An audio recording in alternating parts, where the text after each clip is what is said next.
영어로 생각하기. 안녕하세요. 이번 시간에는 for와 to의 차이점에 대해서 알아보겠습니다. for와 to의 이미지를 이렇게 표현해 봤습니다. for라는 것은 출발지에서 어디로 갈까, 무엇을 선택할까 하는 것이고, to라는 것은 목적지가 정해져 있는 상태입니다. 다시 말하면 for는 목적성이고 to는 목적지를 말할 때 씁니다. for는 여러 선택 중에 하나를 고르는 것이고 to는 이미 선택이 되어진 상황이죠. 본격적으로 알아보기 전에 지난 시간에 배웠던 거 개념 다시 정리해 보겠습니다. 자, 서술 방향이 객관이면 명사가 바로 나온다고 했습니다.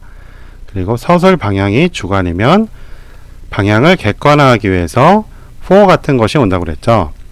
이것을 학교 문법에서는 전치사라고 한다고 그랬죠. 명사 앞에 위치한다고 해서 전치사라고 한다는데, 그것보다는 look이라는 것에 서술 방향을 객관화해 주는 겁니다.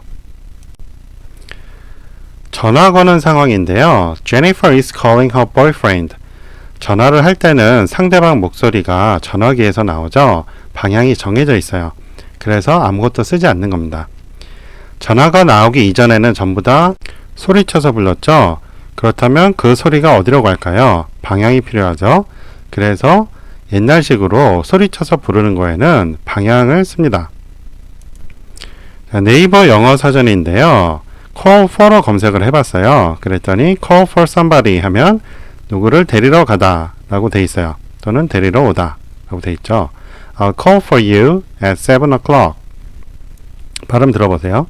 I'll call for you at 7 o'clock. 자, 여기서 for가 없으면 전화한단 말이고, for가 있으면 데리러 간다, 데리러 온다 이런 말이 되는 것이죠. 왜 그럴까요? 방문을 하는 경우는 집에 와서 소리를 치죠. 그렇죠? 그래서 call을 쓴 거예요. 그리고 상대방 이름을 부르겠죠. 가족이 여러 명 있어요. 그 중에 누구를 위해서 소리를 치는 거죠. for라는 것은 여럿 중에 선택이라고 그랬죠. 그래서 for를 쓰는 겁니다. 식구가 여러 명 있고 그 중에 누구 데리러 가려는 사람이 있으니까 그 사람을 선택을 하는 것이죠. 그래서 call for를 씁니다. 전화할 때는 목소리가 전화기를 통해서 스피커를 통해서 들리니까 for를 안 쓰고 바로 명사가 오는 것이죠.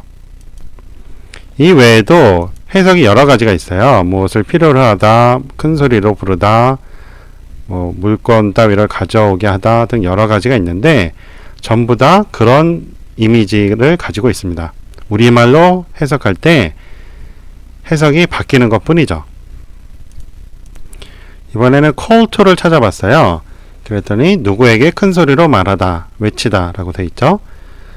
길거리에서 친구를 부를 때 누구야 하고 부른다면 그 소리가 사방으로 퍼지죠.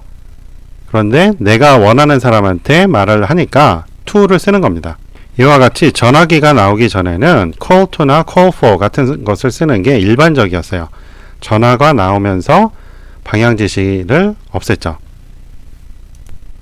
그 다음 예문 보실게요. Mary is looking for her key. 자, look이라는 것은 집중해서 보는 거라고 그랬죠. 다시 한번 정리해 보겠습니다. 눈이 있어서 보는 것은 see라고 했죠. 집중해서 보는 것은 look이라고 했어요. 움직임이 있는 걸 보는 것은 watch라고 했습니다. 그래서 look이라는 건 집중해서 보기 때문에 무언가를 찾을 때는 여기저기 집중해서 보잖아요. 여기저기 방향이 열어진 경우가 for란 말이에요. 그래서 look for 하게 되면 보다에서 찾다로 바뀌는 겁니다.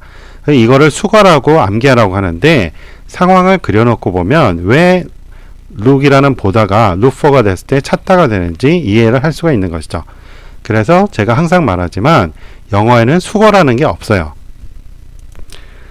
이런 식으로 상황을 그려놓고 보면 다 이해가 되는 겁니다. 별도로 암기할 게 하나도 없습니다.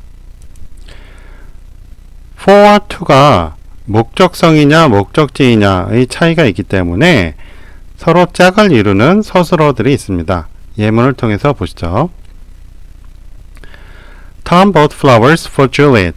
Tom gave flowers to Juliet. 비슷한 상황이죠. 자, 위의 문장은 꽃을 샀다는 거죠. 꽃을 샀는데 누구를 줄까 하고 생각을 한 거예요. 여러 사람이 있겠죠. 그 중에 줄리엣을 선택을 한 겁니다. 그런데 Tom gave flowers to Juliet 하면 목적지가 줄리엣이죠. to로 가고 있는 거예요. 그죠? 지금 Tom bought flowers for Juliet 이렇게 말했다면 줄리엣을 주려고 샀다가 길거리 가다가 누군가를 만났어요. 그래서 그 사람을 줬단 말이에요. 그렇게 꽃이 줄리엣에게 도착하지 않을 수도 있단 말이에요. 그런데 Tom gave flowers to Juliet 이라고 하게 되면 줄리엣이 받을 확률이 상당히 높은 거죠. to는 아직 도착하지 않은 거예요. 미래지향적이거든요. 하지만 천재지변이 일어나지 않는 한 줄리엣이 꽃을 받겠죠. 하지만 for를 썼을 때는 받을 수도 있고 안 받을 수도 있고 아직 모르는 겁니다. 아까 call to, call for 둘 다 가능했듯이 상당수의 서술어들이 둘 다 가능합니다. 이번에는 write와 관련된 예문을 알아보겠습니다. I'm writing to Jennifer. 이 말에는 a letter 이런 게 생략되어 있는 거죠. I'm writing a letter to Jennifer. 자, 편지를 쓸 때 Dear Jennifer 이런 식으로 받을 사람을 쓰죠. 목적지가 정해져 있어요. 그렇기 때문에 to를 씁니다. 그런데 I wrote for the school newspaper 라고 했을 때는 to가 아닌 for를 썼죠. school newspaper는 학교에서 발행하는 신문이죠. 그 신문에 기고를 했다는 뜻이에요. 글을 썼는데 목적성이 뭐냐 이거죠. 어디에 내려고 썼냐 이거예요.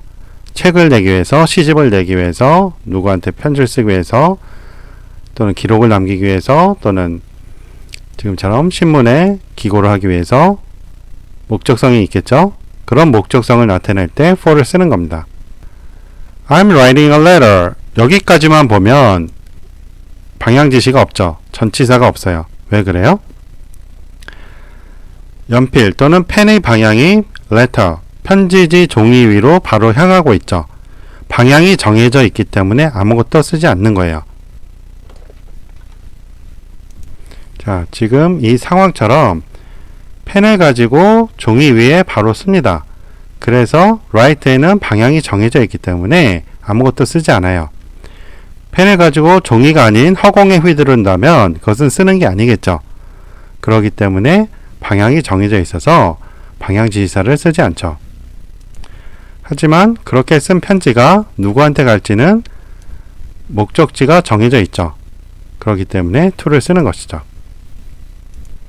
네이버 사전에서 찾아봤습니다. 그랬더니 write for는 신문 따위에 기고하다 이렇게 써 있죠. 잡지에 기고하다 write for a magazine 이렇게 써 있어요. write for a living 하면 문필을 업으로 삼다 이렇게 돼 있네요. 이 외에 책에는 사형식과 삼형식의 전환에 대해서 써 있는데요. 그것은 별도로 다루는 게 좋을 것 같아서 관련된 예문들은 뺐습니다. 자, 교재 안내해 드리겠습니다. 총 3권이 있고요. Speak in English How 라는 책은 작문을 통해서 회화를 하는 거예요. 우리가 보통 작문이라고 하면 우리말 생각하고 영작을 하잖아요. 그러한 과정을 빼고 영어에서 영어로 영작하게 만든 방법입니다. 영국인이나 미국인이 작문을 할 때 우리말에서 영어로 작문하는 게 아니죠. 영어에서 영어로 작문을 해요. 그 방식 그대로 우리나라 사람들이 쉽게 작문할 수 있게 만든 거예요. 자, 이 책이 어려운 분들, 이 책은 중학교 수준이거든요. 이 책이 어려운 분들 위해서 초등학교 수준으로 만든 책이 영어로 생각하며 말하기 베이직입니다. 그래서 여기는 아주 간단한 그 예문들이 있죠. 그리고 이러한 책들의 설명서가 문법책인 영어로 생각하기입니다. 한 권씩 낱개로 판매도 하고요. 이렇게 세트로 구매하시는 게 좋습니다. 2종 세트와 3종 세트로 주로 많이 구매를 하십니다. 자, 오늘 수업 여기까지 하겠습니다.